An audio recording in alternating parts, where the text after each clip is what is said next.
Mummy बुला रही है अपने। क्या हुआ, भूख लगी है? भूख लगी है? अरे गया मेरी उंगली, अरे मेरी दूध नहीं है। ये लगभग 500 गायों के आसपास हमारे पास स्टॉक है। ओके। और उसमें बढ़ाने के साथ साथ उसको ब्रीड डेवलप करनी पड़ेगी जो उसको अच्छे से अच्छा दूध दे पाए, उसका दूध का उत्पादन कम हो और अपने दूध को वो अच्छे दामों पे बेच पाए। एक कदम से दूसरे कदम चलते जाओ। अच्छा, आप जैसे ही पीछे कदम हटोगे आपको नुकसान होता जाएगा। शहर की चकाचौंध देखकर बहुत सारे लोग गांव छोड़कर शहर की तरफ चले गए। उनको लगा कि यहाँ पर आके तरक्की मिल जाएगी। लोगों ने खेती से मुंह मोड़ लिया, गायों से तौबा कर लिया। उनको लगा कि भैया दूध उगाएंगे तो ज़्यादा मेहनत करनी पड़ेगी, पैसे कम आएंगे। लेकिन वहीं पर कुछ लोग ऐसे हैं जिन्होंने रुख किया है इनकी सेवा करने का और इनसे बना रहे हैं पैसा, अच्छा पैसा कमा रहे हैं। और वो एक मैसेज भी दे रहे हैं इस सोसाइटी को, जहां पर लोग वापस जाके फिर से खेती करके अच्छा पैसा भी कमा सकते हैं और एक समृद्ध जीवन यापन कर सकते हैं। तो मेरे साथ कोई ऐसे ही हैं जिनसे मैं आपको मिलवाने वाला हूं। मैं इस समय खड़ा हूं बिनसर फार्म पर। तो आइए सर, आपका स्वागत है। और ये हैं दीपक जी। नमस्कार जी। नमस्ते सर। मेरा नाम दीपक राज तुशीर है। हाँ, और मैं इसी गांव से बिलोंग करता हूँ। ठीक है। गांव का नाम जाटी खुर्द है। हाँ। और ये सोनीपत डिस्ट्रिक्ट में आता है।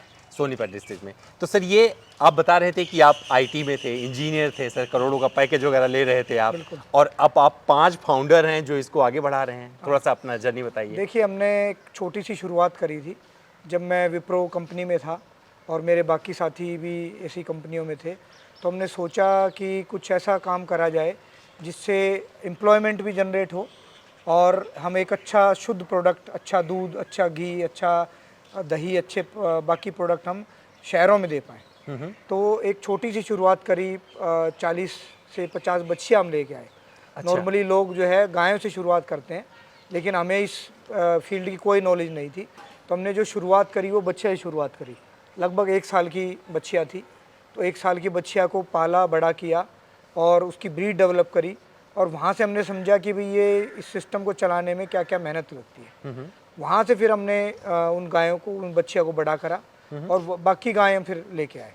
तो एक छोटी सी किराए के जगह से शुरुआत करी। ये अपने घर की ज़मीन है, यहाँ पे हमने इस सिस्टम को बड़ा किया, लेकिन शुरुआत हमने बहुत छोटी करी। अच्छा, अब आपके पास कितनी गायें हैं? ये लगभग 500 गायों के आसपास हमारे पास स्टॉक है। तो छोटी शुरुआत बड़ा मुकाम हासिल कर चुकी है और बहुत सारे लोग शुद्ध दूध पी रहे हैं। किसका? बिनसर फार्म का। सर, कितने सप्लाई है आपकी? अब तक कितने बोतल दे चुके हैं आप? लगभग 8,000-9,000 घरों में हमारा दूध डेली जाता है और घी लगभग 15 से 20,000 घरों में जाता है। बाकी प्रोडक्ट भी जाते हैं और हमने अभी तक 1.5 करोड़ हम सप्लाई कर चुके हैं ग्लास की बोतल में। और 2 न्यूजीलैंड के लोग भी हैं जो फाउंडर हैं, 2 उनका नाम क्या है सर? अर्ल रेट्रे हाँ। और कॉलिन जैक्सन।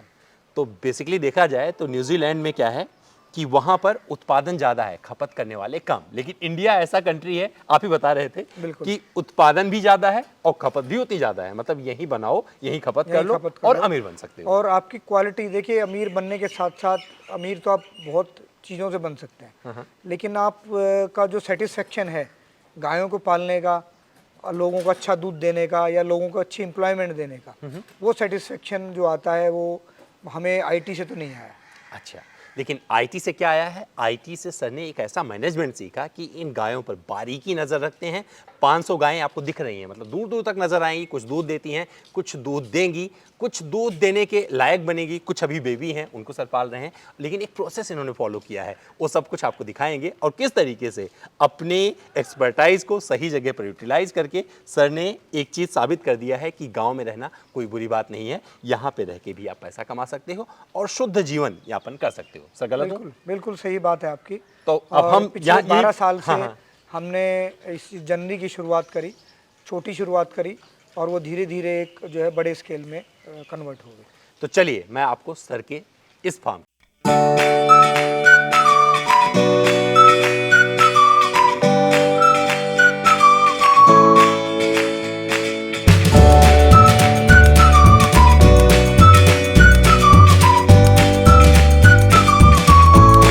देख रहे हैं, ये 4 से महीने के ऊपर के बच्चे हैं सारे। और यहाँ पे जो हम इसमें एक महत्वपूर्ण बात हो रहा है कि हम जो ब्रीड डेवलप कर रहे हैं वो ऐसी ब्रीड है जो गर्मी में भी अडॉप्ट हो सके और ये हमने न्यूजीलैंड से सीखा है। अच्छा। न्यूजीलैंड में जो है जर्सी और ओलस्टीन का एक क्रॉस रहता है जो गर्मी को ज़्यादा सहन कर पाता है। ओके। और ये जो है इनकी टॉलरेंस पावर बढ़ जाती है। तो ये आप हमारा ग्रुप देखेंगे, यहाँ पे सारे बच्चे, उनके सामने चारा है, उनके सामने पानी है, कुछ बच्चे रेस्ट कर रहे हैं। तो एक खुला माहौल हमने यहाँ दिया है सो दैट उनकी ग्रोथ बहुत अच्छे से हो सके। तो सर किस ग्रोथ के बाद में ये उस तरफ बढ़ेंगे जहाँ पर मिल्किंग वाला? यस, तो यहाँ पे हम इनको लगभग 300 किलो का हमारा टारगेट रहता है जो हम 12 से 14 महीने में अचीव करते हैं। तो ये बहुत इंपॉर्टेंट मैट्रिक्स है जो हमारे फार्मर्स को समझनी चाहिए कि हम 12 से 14 महीने में उनको 300 किलो वेट ला पाएँ, तब जाके हम उनको इंसेमिनेट करें, प्रेग्नेंट करें। उससे पहले भी नहीं, उससे बाद में भी नहीं। तो हमारी कोशिश ये रहती है कि लगभग 2 साल में हम उस बच्चिया से बच्चा ले लें। तो पोषक तत्व देना जरूरी होता है बच्चों को, तो पोषण यहाँ पर दिया जा रहा है। तो सर ये क्या खिला रहे हैं आप इनको, बताइए। हम इनको खिला रहे हैं जो मक्की का जो चारा है। अच्छा। और मक्की का, इसको हम लोकल भाषा में अचार बोलते हैं और इंग्लिश में हम बोलते हैं साइलेज। और ये बाहर का कंसेप्ट है। बाहर के लोग क्या करते हैं कि फसल को काट के दबा लेते हैं। पीछे आप देख रहे हैं बड़ी बड़ी पिट बनी हुई है जिसमें ये सारा चारा जो है दबाया गया है। अच्छा अच्छा। और ये फिर चारा एनारोबिक फर्मेंटेशन से काफ़ी न्यूट्रिशियस हो जाता है। ओके। और वो हम इनको खिलाते हैं और ये बड़े चाव से उसको खाते हैं। बहुत बढ़िया। और इनकी हेल्थ उससे मेंटेन रहती है, वो दिख इनका रही है न्यूट्रिशन सर। तो मेंटेन। इसमें कौन कौन सी ब्रीड है सर? जर्सी है? जो ब्राउन कलर की है ये जर्सी है। हाँ। जो ब्लैक एंड वाइट है ये होल्स्टीन फ्रीजियन है। ओके। ये सारी बाहर की ब्रीड है और हमने इनको इंडियन ब्रीड से भी क्रॉस किया है। बहुत बढ़िया।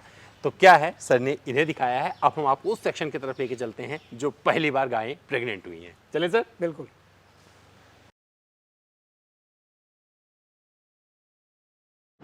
ये वो सेक्शन है जहाँ पे हमने अपनी बच्चिया को बड़ा कर लिया है, उनका वेट हो गया था और अब ये आप देखेंगे कि वेट में, साइज में भी बड़ी हो गई हैं और हमने इनको प्रेग्नेंट कर दिया है। अच्छा। और अब ये राइट टाइम पे हमने उनको प्रेग्नेंट करा है। इनका वज़न भी बहुत ज़्यादा नहीं हुआ है और वज़न भी कम नहीं रहा है। तो हम इनको वेट करते हैं और वेट करके हम इनको जो है इंसेमिनेट करते हैं। अच्छा। और हमने एक और चीज़ यहाँ नहीं करी है, हम यहाँ सेक्स सीमन का यूज़ कर रहे हैं। सेक्स सीमन से जो है हमें बच्चिया ही मिलती है। अच्छा। और जो है उस बच्चिया की पेडिग्री भी बहुत स्ट्रॉन्ग रहती है, उसका जो दूध है वो भी बहुत अच्छा उत्पादन रहता है।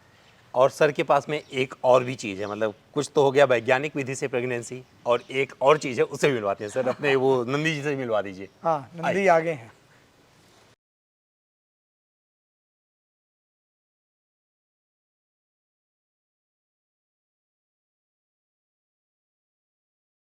तो सर ये है आपका नंदी? ये हमारा नंदी है। हाँ। और जो ये हमारे फार्म पे ही बोर्न हुआ है ये। अच्छा। तो हम जानते हैं कि इसकी माँ ने कितना दूध दिया है, इसकी क्या पेडिग्री है, इसके बाप का सायर कौन था, उसका क्या नाम है, किस सीमन से ये हुआ है।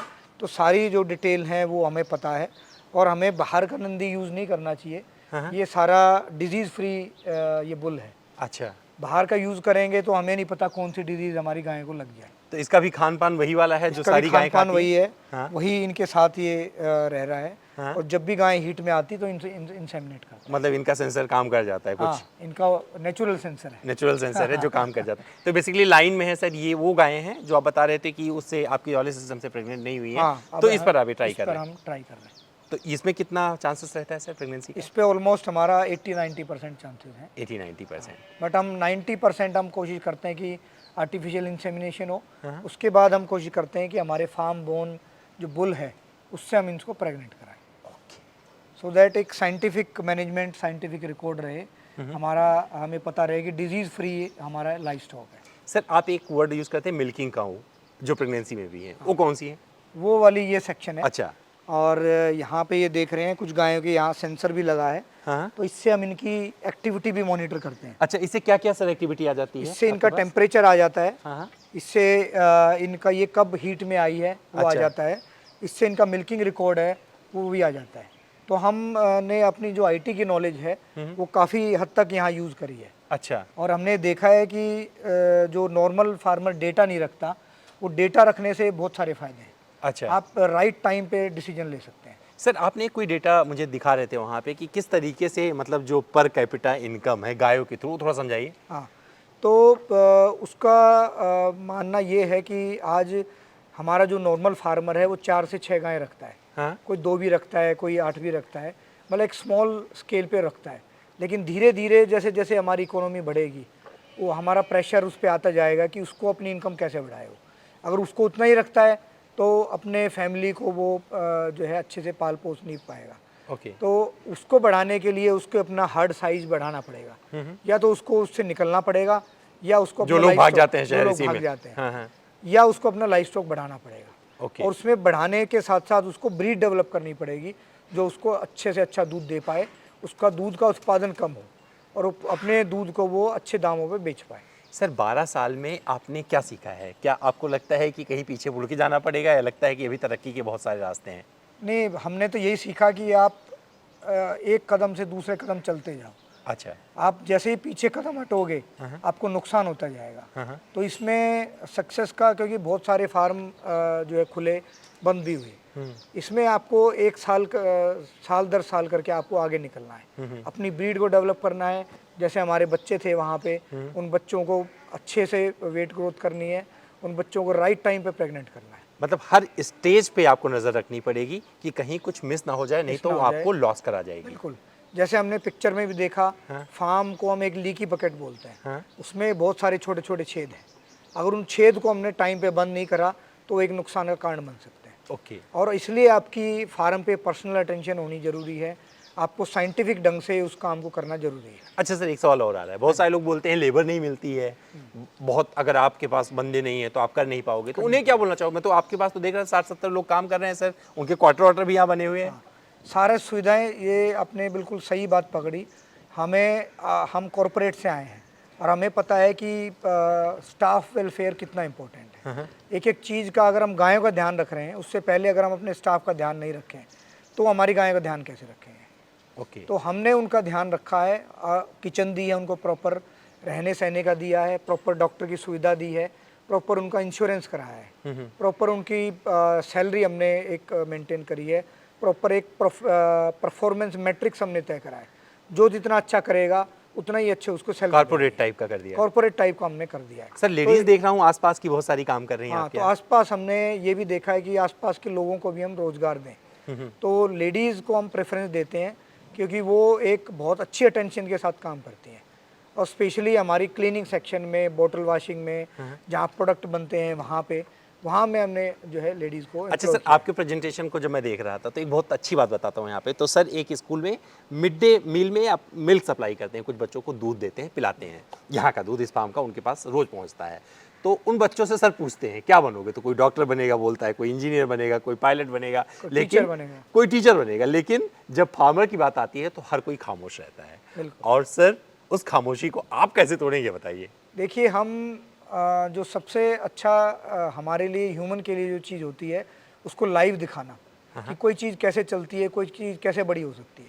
हम उन बच्चों को विजिट कराते हैं। दिल्ली के भी कई सारे स्कूल हैं जिनको हमने विजिट कराया है, उनको हमने दिखाया है कि कैसे हम फार्मिंग करते हैं, कैसे हमने छोटे स्वरूप से इसको बड़े स्केल पे ला पाए, और कैसे हम इसको एक बिजनेस के रूप में कन्वर्ट कर पाए। अच्छा। तो वो बच्चे बड़े इंस्पायर होके जाते हैं, वो हमारे प्रोडक्ट लेके जाते हैं, वो दूध मक्खन हम उनको खिलाते हैं, लाइव उनको दिखाते हैं कि मक्खन कैसे बनता है। तो जब वो देखते हैं कि फार्मिंग जो है कमर्शियल रूप से भी सक्सेस हो सकती है, तो कहीं ना कहीं उनके मन में आता है कि भाई ये हम बड़े होकर कुछ ऐसा कर सकते हैं। तो जवाब ये हुआ कि चकाचौंध देखकर मन करता है कि उसे अचीव किया जाएगा, और जिस दिन ये फार्मिंग वाला चकाचौंध लोगों को समझ में आ गया तो मान के चलिए कि वो बच्चे भी उस तरफ कदम बढ़ा देंगे। बिल्कुल। चलिए सर, आपके उन बच्चों से मिलते हैं जो भविष्य है आपके। तो अब हम उस जगह हैं जहां से फ्यूचर आता है, मतलब ये भविष्य है। यस। बोलते हैं बच्चे जो है भविष्य होते हैं, उनका ध्यान नहीं रखोगे तो आपका जो मतलब भविष्य आएगा बनेगा वो अच्छा नहीं होगा, सुदृढ़ नहीं होगा। तो बेसिकली ये यहाँ से शुरुआत होती है। तो सर बताइए इनके बारे में, कैसे, मतलब क्या क्या? जैसा हम देख रहे हैं, एक एक बच्चे को बिल्कुल अलग रखा गया है। उनका हाइजीन का, उनका फीड का, उनका पानी का अलग ध्यान रखा गया है। और ये वो टाइम है, जैसे हम इसको बोलते हैं लाइफ की शुरुआत है। तो लाइफ की शुरुआत बहुत अच्छी होनी चाहिए। और यहाँ हम एक एक चीज़ का उनका ध्यान रखते हैं। अच्छा। उनको पूरा प्रॉपर राइट टाइम पे फीड, फोडर, दूध पिलाते हैं। 6 लीटर हम दूध पिलाते हैं उनको। अच्छा, इनको 6 लीटर पर डे मिल रहा है? पर डे दूध मिलता है। और इनका वहाँ पे जो है वे ब्रिज है, अच्छा, जहाँ हम इनका वजन करते हैं वजन भी ले करते हैं सर। और हम ये देखते हैं कि ये किस ग्रोथ से इनका वजन बढ़ रहा है। तो ये अच्छा। बहुत ज़रूरी है। तो मैं अपने फार्मर को भी यही बोलना चाहूँगा कि उस बच्चे का ध्यान रखना ज़रूरी है। अगर उसका वजन अच्छा बढ़ता है तो उसका जब वो दूध देगी तो कम से कम 20-30% उसका दूध ज़्यादा होगा। तो इसी पे मतलब ये ये इनका बचपन है, यही डिपेंड करता है कि किस तरह की गाय बनेगी, किस तरह की गाय तो बनेगी। इस पर विशेष ध्यान देना चाहिए इस शुरू पे में। विशेष ध्यान देना चाहिए और इसका रख रखाव भी हमें उस हिसाब से रखना चाहिए। इस स्टेज पे बच्चा बीमार नहीं पड़ना चाहिए। तो कितने पुराने बच्चे हैं सर ये सारे 1 महीने से नीचे के बच्चे। 1 महीने के नीचे। एक तो नया वाला भी है सर, ये तो आज ही हुआ ये है। आज ही आया है। ये देखो आज हुआ है पैदा, देखो यहाँ पे छोटा बच्चा।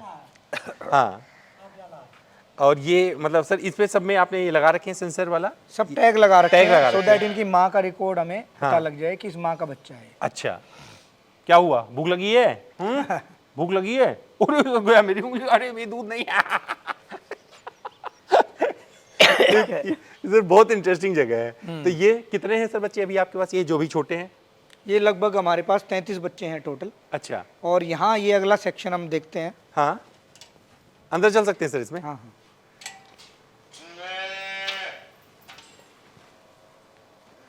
अच्छा, ये इनका जो है सेक्शन है, जो बच्चे 1 महीने से ऊपर के हो गए हैं। हाँ, प्ले स्कूल में है सर ये प्ले स्कूल में है। हाँ। और अब ये सीख रहे हैं हाँ। कि एक दूसरे के साथ मित्रता कैसे बनाई जाए।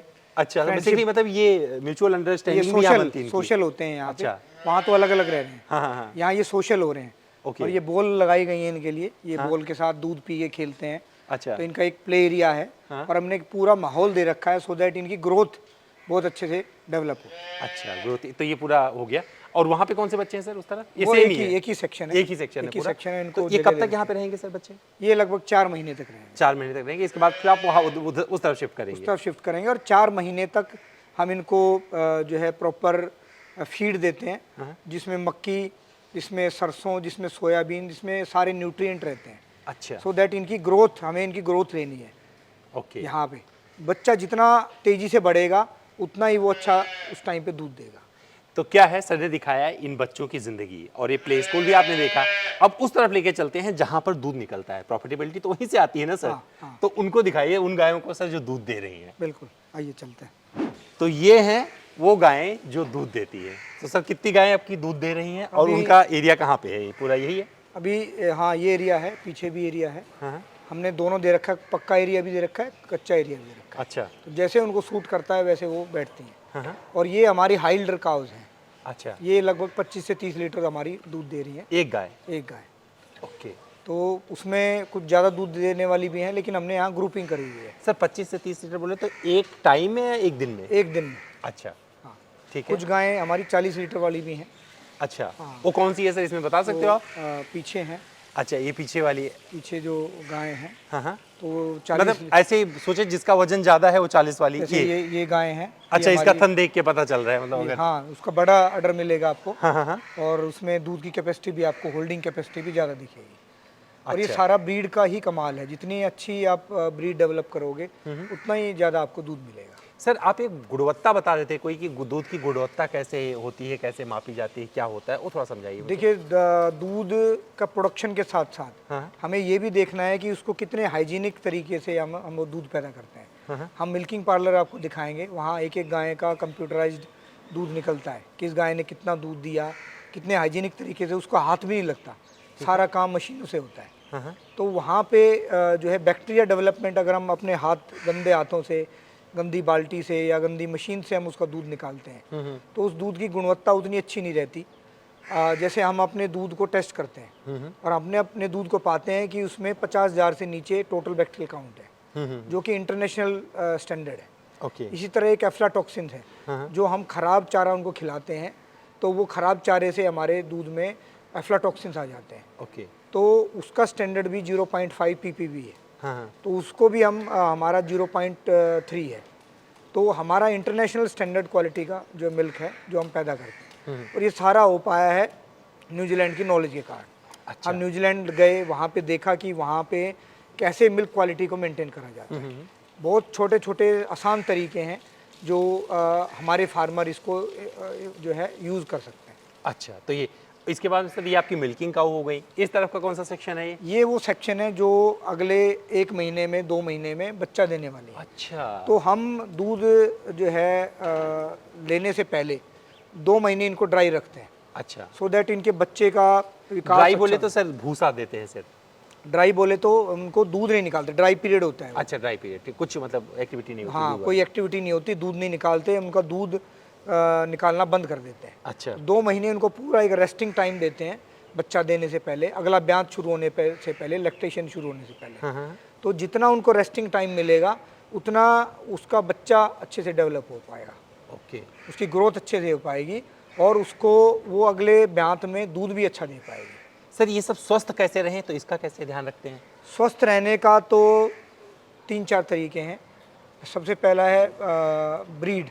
हाँ। आप अच्छी ब्रीड को हम पालें, वो एक आपके एनवायरनमेंट के हिसाब से उस ब्रीड को पालें। दूसरा है फीड, आप अच्छे से अच्छा फीड दें, जैसे मैंने दिखाया चारे में भी। हमारे चारे में ये मक्की का चारा है, मक्की का अचार है। तो मक्की एक बहुत न्यूट्रिशियस और बहुत टेस्टी जो है फॉडर रहता है इनके लिए, तो ज़्यादा से ज़्यादा खा पाती हैं, तो इनकी बॉडी कंडीशन उतनी मेंटेन हो पाती है। अच्छा। और तीसरी चीज़ है मैनेजमेंट। हाँ। जितना आप इनको रख रखाव अच्छा करोगे, साफ़ सफाई अच्छी रखोगे, पानी जो रखोगे, सारी औदियों में हम चूना लगाते हैं सो दैट उनको साफ़ सफाई वाला पानी भी मिल जाए और एक हाइजीनिक तरीके से उनको जो है एक पानी का सोर्स मिल जाए। सर जो सेंसर लगा रखे हैं आपने, तो इससे आपको सारी गायों का पता रहता है कि कौन सा दिक्कत हो बिल्कुल, रहा है? सब ऐप में आ जाता है हमारी। तो नोटिफिकेशन मिलता रहता है? नोटिफिकेशन मिलता रहता है। तो ये है कि आपको कहीं भी बैठकर आपको पता लगता रहता है कि भी, वैसे तो हमारे पास डॉक्टर भी हैं, 2 डॉक्टर हैं फार्म पे जो देख रेख करते रहते हैं। अच्छा। लेकिन कंप्यूटर से ये सब नोटिफिकेशन मिलने से एक फ़ायदा ज़रूर रहता है कि आप क्रॉस चेक कर सकते हो क्रॉस चेक कर सकते कि आपकी टीम ने उसको देखा है नहीं देखा। ओके। तो क्या है कि देखो हमने आपको उन गायों से मिलवा दिया है, अब सर से कुछ और चीज़ें समझेंगे, क्योंकि अभी आपने देखा किस तरीके से सर संचालित करते हैं इसे, लेकिन क्या कमाते हैं, किस तरीके से सप्लाई होती है, क्योंकि सर आईटी में थे, वहाँ से यहाँ तक का जो जर्नी है वो नेक्स्ट लेवल का रहा है और पूरे हाइजीन के साथ में इसे आगे बढ़ा रहे हैं। तो बोलते हैं ना कि अगर किसी काम में लगो तो शिद्दत से लगो, नहीं तो मत लगो, क्योंकि अधूरा ज्ञान जो है बर्बादी का कारण बन सकता है। तो जब 2012 में आपने शुरू किया था तो 3 साल तक सिर्फ आप रिसर्च करते रह गए और घूमते रहे आप लोग? 3 साल में हमने इंडिया में काफ़ी जगह घूमा, कौन लोग कैसे कर रहे हैं, क्या कर रहे हैं, क्या क्या सिस्टम्स लगा रखे हैं। तो वहाँ से हमने फिर लर्निंग को डेवलप करना शुरू किया। हालांकि ऐसी बहुत सारी गलतियाँ भी करी हमने अपने इस जर्नी में। जो है एक रोलर कोस्टर राइड रही, कभी ऊपर कभी नीचे, और हर साल लगता था कि ये बहुत मुश्किल काम है, ये कैसे होगा। लेकिन साल दर साल हम इसको चलते गए, तो आज हम यहाँ एक सक्सेसफुल स्टेज पे हैं। सर कितना दूध पर डे? हमारा लगभग 3000 से 4000 लीटर ऑन एन एवरेज पूरा साल हम पैदा करते हैं। और ये कहाँ पे सप्लाई हो रही है सर? ये दिल्ली, नोएडा, गुड़गांव, दिल्ली एनसीआर में हम पूरा सप्लाई कर रहे हैं। 8-9 हज़ार घरों में हम सप्लाई करते हैं डेली। उनके यहाँ ऐप के थ्रू जो प्रोडक्ट वो सेलेक्ट करते हैं उनके यहाँ घर पे पहुँच जाते हैं। तो सर ये कोई बनाया होगा, कौन देता है दूध, पहुंचाता कौन है, क्योंकि इतना बड़ा सिस्टम तो आप ऐसे अकेले हमारी टीम है। हाँ? हमारी पूरी मार्केटिंग, सेल्स, डिस्ट्रीब्यूशन टीम है। हाँ? जो हमारा नोएडा में ऑफिस है वहाँ से ऑपरेट होती है। ओके। हमारे डिस्ट्रीब्यूटर भी हैं और हमारा जो है ऐप के थ्रू कस्टमर्स जो है कनेक्टेड है। तो अभी बिंसर फार्म का दूध कौन से लोग, कहाँ के लोग पी सकते हैं, प्राप्त कर सकते हैं? या दिल्ली एनसीआर में जो भी लोग रहते हैं हाँ? वो हमारी बिंसर फार्म ऐप को डाउनलोड कर सकते हैं। हाँ? उसमें प्रोडक्ट सेलेक्ट कर सकते हैं और वो नेक्स्ट डे उनके घर पे डिलीवर हो जाता है। तो क्या क्या और इसमें प्रोडक्ट ये डायरेक्ट चेन है, कोई मीडिएटर नहीं है इसमें। अच्छा, तो क्या क्या है प्रोडक्ट सर अभी आप? हमारा काऊ मिल्क है, बफेलो मिल्क है। कितने रुपए किलो? ये 78 रुपये किलो है। अच्छा। और इसी में हमने A2 मिल्क भी लॉन्च किया है, हाँ? जो कि A2 प्रोटीन जो है चेन है। इन्हीं गायों में हमने डीएनए टेस्ट कराया है। ओके। इन्हीं गायों को हमने ग्रुपिंग करी है, इनका दूध अलग से हम प्रोसेस करते हैं। हाँ? तो वो हमारा 98 रुपीज़ है। ओके।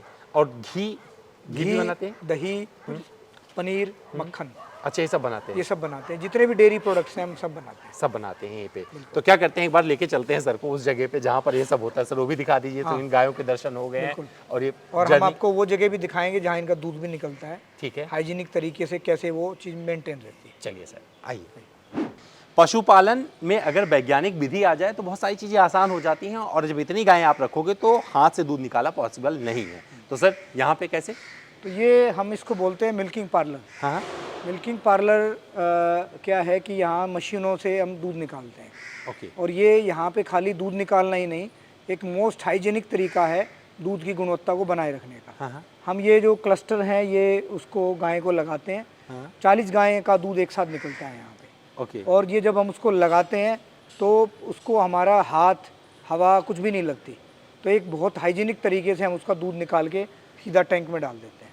एकत्र हो जाता है इधर। हाँ, और सारी गायों को हम एक एक मॉनिटर भी कर सकते हैं, कौन सी गाय कितना दूध दे रही है, कैसे दूध दे रही है। तो 200 गाय हैं सर आपके पास, कितना टाइम लगता होगा सर ये हमें प्रोसेस? लगभग 2 घंटे लगते हैं। 2 घंटे।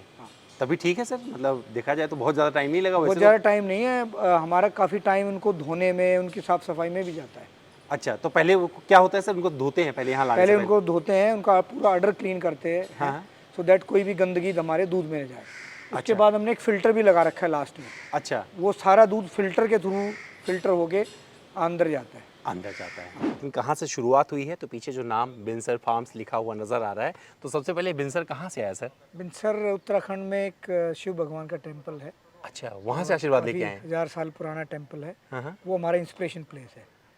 तो भगवान ने किसी तरह वहाँ हमें भेजा, वहाँ से एक इंस्पिरेशन मिली, हाँ। और वहाँ से हम इसका नाम भी हमने वही उसी जगह से रखा है। अच्छा सर, कौन कौन सी कंपनी में आप रहे हैं वो भी बता दीजिए, लोगों को पता तो चले कि देखो कि कहाँ से निकल के एक बंदा मतलब सब कुछ हासिल करके किसान बन गया।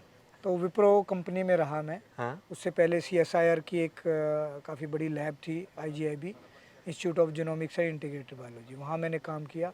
फिर मैं विप्रो में काफ़ी सारी जगह, काफ़ी सारी कंट्रीज़ में इधर उधर गया, और वहाँ से फिर हमने इस चीज़ की शुरुआत करी।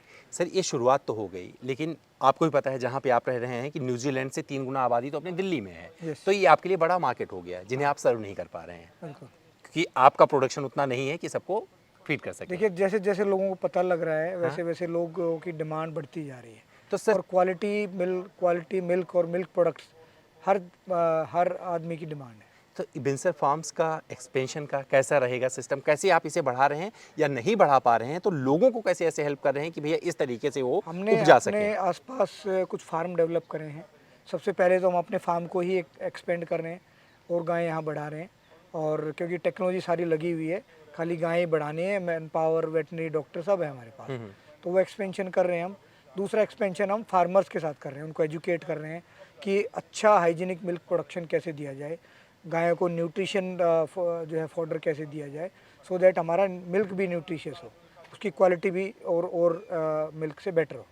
सर, बिनसर से अगर कोई दूध लेना चाहता है तो आप ऐप बता रहे हो डाउनलोड कर ले, वहाँ से मिल जाएगा। बिनसर फार्म्स के नाम से ऐप है, वो डाउनलोड करके वो मिल जाएगा। लेकिन सर, अगर किसी को आपका एक्सपर्टाइज चाहिए, उसे भी आप जैसे बनना है या आप वो भी इसमें प्रॉफिटेबिलिटी ला सके, तो वो कैसे जुड़ सकता है आपसे? देखिए, हम एंटरप्रेन्योर वर्कशॉप कर सकते हैं, हर क्वार्टर में एक वर्कशॉप करते हैं हम। ऐसे एंटरप्रेन्योर्स को हम इनवाइट करते हैं और पूरे फार्म का एक इकोसिस्टम दिखाते हैं कि कैसे हमने छोटी शुरुआत से बड़ी शुरुआत में इसको कन्वर्ट किया, और हमारी क्या क्या लर्निंग रही, क्या क्या वो लोग अपने एरिया के हिसाब से इसको डेवलप कर सकते हैं। सर, लोग बोलते हैं इसमें कुछ नहीं रखा है, लेकिन क्या रखा है सर वो समझाइए। आप क्या कितना मतलब अर्न कर रहे हैं, कंपनी के तौर पे आप रन कर रहे हैं, तो प्रॉफिटेबिलिटी थोड़ी समझाइए जिससे लोग समझ पाएँ कि 12 साल की इस जर्नी में आपने अचीव किया है, मतलब आप एवरेस्ट की तरफ बढ़ रहे हैं। एवरेस्ट तो पता नहीं, पर ये हम हर साल कोशिश कर रहे हैं कुछ अच्छा करने की, अपने कस्टमर्स को बढ़ाने की और उनको एक अच्छा प्रोडक्ट देने की। पिछले साल का जो टर्नओवर हमारा 23 करोड़ रहा है। अच्छा, 23 करोड़। तो ये growth sir year per year बढ़ रही है? पर ईयर बढ़ रही है। उससे पहले हमारा जो है 14 करोड़ था, तो वो हम धीरे धीरे इसको इंक्रीज कर रहे हैं। सर, जो न्यूजीलैंड के 2 निवेशक हैं, उनकी होने से क्या बेनिफिट आपको मिला है? बहुत सारे बेनिफिट मिले हैं। एक तो मिल्क क्वालिटी का हमें पता लगा है कि मिल्क क्वालिटी खाली फैट और SNF को मलाई आने से मिल्क की क्वालिटी नहीं होती। आप मिल्क को इंटरनेशनल स्टैंडर्ड पे कैसे प्रोड्यूस कर सकते हो, उसमें एंटीबायोटिक ना हो, उसमें एफ्लाटॉक्सिन कंट्रोल हो, उसमें सोमेटिक सेल कंट्रोल हो, उसमें बैक्टीरियल काउंट कंट्रोल हो। ये सब आप टेस्ट करते ये हैं सारे लैब आप में? टेस्ट करते हैं। हमने जो है, आप लैब में देख सकते हैं जाके, एक एक टेस्ट वहाँ डेली होता है, हर चीज़ की एक रिकॉर्डिंग होती है। घी देख रहा था सर मैं कि घी उस पे गैस पे बन रहा है, जैसे नॉर्मल बनाया जाता है घी। तो यहाँ सारी चीज़ें ट्रांसपेरेंट हैं और हर चीज़ फार्म फ्रेश है। हमारा वो कंसेप्ट ही नहीं है कि हम जो है स्टॉक कर दे चीज़ों का और फिर उसको बेचने लग जाएं। एज़ पर ऑर्डर हम बनाते हैं चीज़ों को और मार्केट में डिलीवर करते हैं। बटर निकालते हैं, बटर फ्रेश बटर हम मार्केट में देते हैं, उसी फ्रेश बटर से हम घी भी बनाते हैं। अच्छा, तो भैया इंस्पिरेशन उससे बनाओ जिससे आप कुछ सीख सको और उस तरफ जरूर बढ़ो जहाँ से आपको कुछ अचीव हो सकता है। तो फार्मिंग अगर सब करना बंद कर देंगे तो खाओगे क्या? ये सच्चाई है। ये बिल्कुल गाय सच्चाई पालना है। बंद करोगे, दूध कहाँ से लाओगे? कहाँ से आएगा दूध? खुद सोचो। तो इस वजह से मुझे लगता है कि जो सर की ये कार्य प्रणाली है ये आपको सिखा सकती है। आप नहीं ज़्यादा, मतलब एक गाय इनकी ऐसी है जो 30 लीटर दूध देती है, 40 लीटर 40 भी देती है। तो भैया एक गाय पे भी आप प्रयोग कर सकते हो और जब आपको लगे कि हाँ सिस्टम सही है तो और आप आगे बढ़ सकते हो। सर इंजीनियर थे और आज करोड़ों की कंपनी रन कर रहे हैं। कितने सारे इनके एम्प्लॉइज़ हैं, चीज़ें आगे बढ़ रही हैं, एक इकोसिस्टम बन चुका है और यहाँ से लोगों के पास जो दूध जा रहा है वो पी के लोग तो 100% हेल्दी होने वाले हैं, क्योंकि सर का जो सिस्टम है वो बहुत वाला पारदर्शिता वाला है। तो दोस्तों हमारा ये वीडियो कैसा लगा और सर का ये फार्म कैसा लगा कमेंट करके जरूर बताइएगा। और इनसे जुड़ना चाहते हैं तो यहाँ पे पूरा का पूरा कॉन्टैक्ट डिटेल दिया है, कॉल करिए और आइए सर से सीखिए और मुझे बताइए आपने यहाँ से क्या सीखा और क्या अचीव किया। Thank you sir. नमस्कार। बढ़ते रहिए और पिलाते रहिए। Thank you.